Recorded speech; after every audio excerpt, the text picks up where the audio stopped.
Hello, doctors. Do you know that AI can help you save about 10 hours a week on your time? In this series, Mike and I are going to show you how to integrate AI into your everyday life, either personal and professional, to save you not only time, but also money as well. I'm Dr. Ann Trong. I'm Dr. Mike Wuming.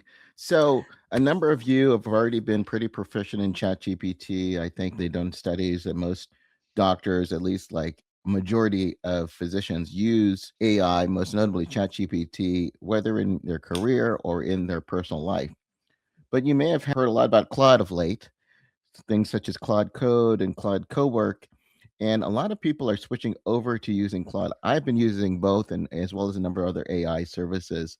And I really enjoy Claude for the way that it writes, the way that it communicates. So I use it for not only blog posts, but articles, but even writing some of our transcripts for our getting set for our transcripts for our videos.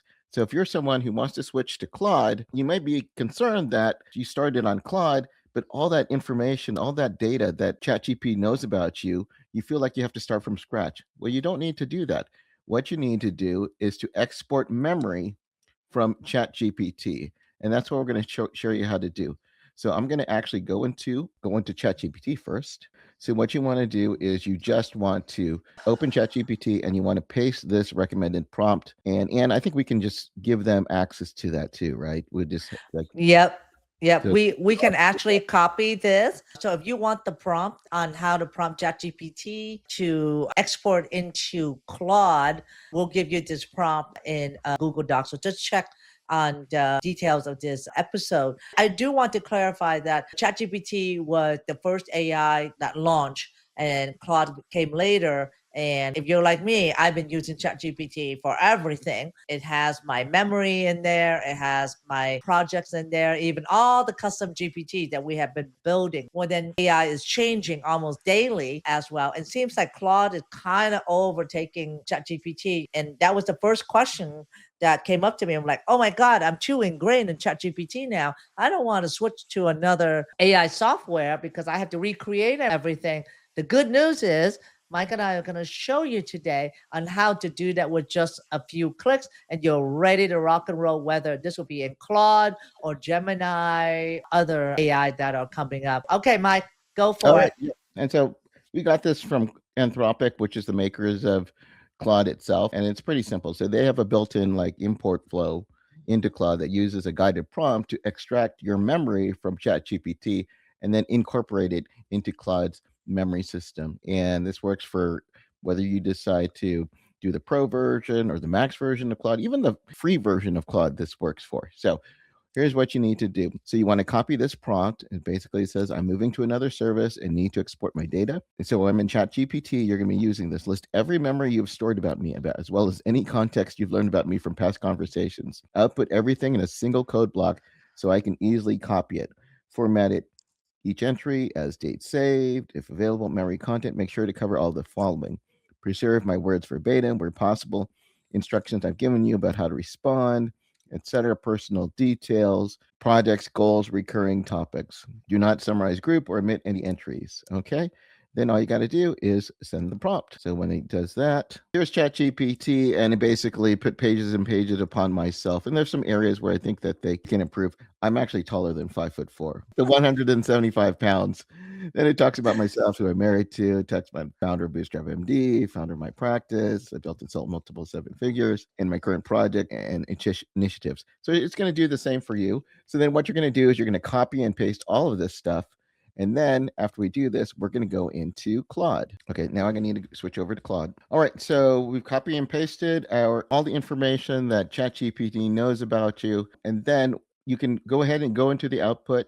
And if there's things that you need to edit out, maybe there's sensitive information that you don't want to share, you can read all that output. And then when you're ready to do that, what you want to do is you want to go into Claude. And what you want to do is you want to go into settings. And then when you go into settings, you want to click on capability. And then when you click on capability, what you want to go is into memory. And then you want to go start import. Right here, start import. Then you just paste the results right here. And you can go in here. So what you want to do is you want to go to the settings, then capability, then memory, and then click start import. And then you put find the import memory to Claude, and you're just going to go ahead and paste the results. So like myself, and you want to go ahead and edit it. For example, I'm a little bit taller than that. Birthday, sure, we'll call it 1978. And wait, I'll include that too. No, go ahead and edit the parts that you feel are inaccurate. And then all you're going to do is click on add to memory. And then what it's going to do is, as soon as you click on that, Claude is going to process its information and it's going to remember it. Now, I understand that it can take up to 24 hours for it to get all of that memory. And then, so when you're ready in 24 hours, how way that you can verify it is to just start up a little chat that says, I updated my memory. What did you learn about me, to check? So then it's going to go and find about it. Now, Claude prioritizes work related information. So some of your personal details may not fully persist on there. So they're still kind of working on it. But that's essentially what you do. So as you showed, we just used the memory that we had from ChatGPT and we got it into Claude effortlessly. So what is it about Claude that is so much overriding ChatGPT at this point? I just think Claude is, in terms of memory, it takes a different approach than what ChatGPT does. And ChatGPT is, it sometimes it works, but a lot of times memory, it forgets a lot of things. So sometimes when I'm putting it into a chat, so I use ChatGPT a lot in my work, and I find out that it forgets things. So for example, I'm creating templates for my soap notes.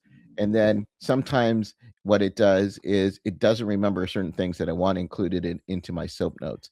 When I use Claude, I don't see it, especially when you use something called projects. It remembers and it looks at things that before it operates a task, it actually reads instructions to make sure that each time it's running that particular prompt, it remembers that about you. So I just feel that overall, Claude does a better job in terms of like understanding you and personalizing your task to make it just more efficient for me right now. That could change. Maybe ChatGPT is going to have another upgrade. You never know. But for now, I've been liking using Claude, and Claude right now is really acting as kind of my peripheral brain, and it's kind of the center of what I've been using for my career and for my work life. I'm the same way. I'm using Claude a lot more than ChatGPT as well too, and I also download Claude into my computer. But that's another topic that we're going to talk about today. We just want to reassure you, if you want to use Claude, you can import the memory that you created over the years in ChatGPT to use it. And then we're going to start doing like an AI series to kind of show you how to incorporate AI into the physician workflow. And if you're interested in a more detailed training on how to use AI to save you time and money, we have a course in the Doctors Online Success School group. So check the link down below right here, or you can go to the URL doctors with an S, onlinesuccess.com. It's a free group to join, and we have the course available in the classroom for purchase if you want to start diving into how to use AI for the physician workflow. And in fact, Mike right now has a cohort that he's training right now on physician using AI at this point. You want to tell our listener a little bit about it? Yeah, so what we have at cohort is called AI Business Engine. We've already started, and it's been amazing working with doctors. What we're having them do is to develop agents to help develop some of the essential functions of their practice. So for the first week, we've been actually having them create more content, having content created for you, having it look at your competition and see what they're doing and what you need to be doing. It's actually having you learn how to post your different social media and so on. And it's really changed. So, for example, right now, I've got 5 agents that I'm using to run not only my practice, but also my personal life. Everything from doing what I said, posting on social media, to actually checking my email and, letting me know what's the most important thing. It's amazing. Like 80 to 90% of our email is just junk. It's just marketing fluff. But there's like 3 or 5 emails that are like vital I need to respond to. Claude is telling me which ones to do, and I can actually go into Claude and actually respond to my emails from the Claude interface, not even having to go into my Gmail, and actually helping me write the emails as well. So some really, really cool stuff. that I think is going to make your life a lot easier. That's just one of the features that is in the course. So check it out at Doctors Online Success. And having said that, join the free school group. Remember, doctor, you're not just a doctor, you are the doctor boss. See you in the next AI episode.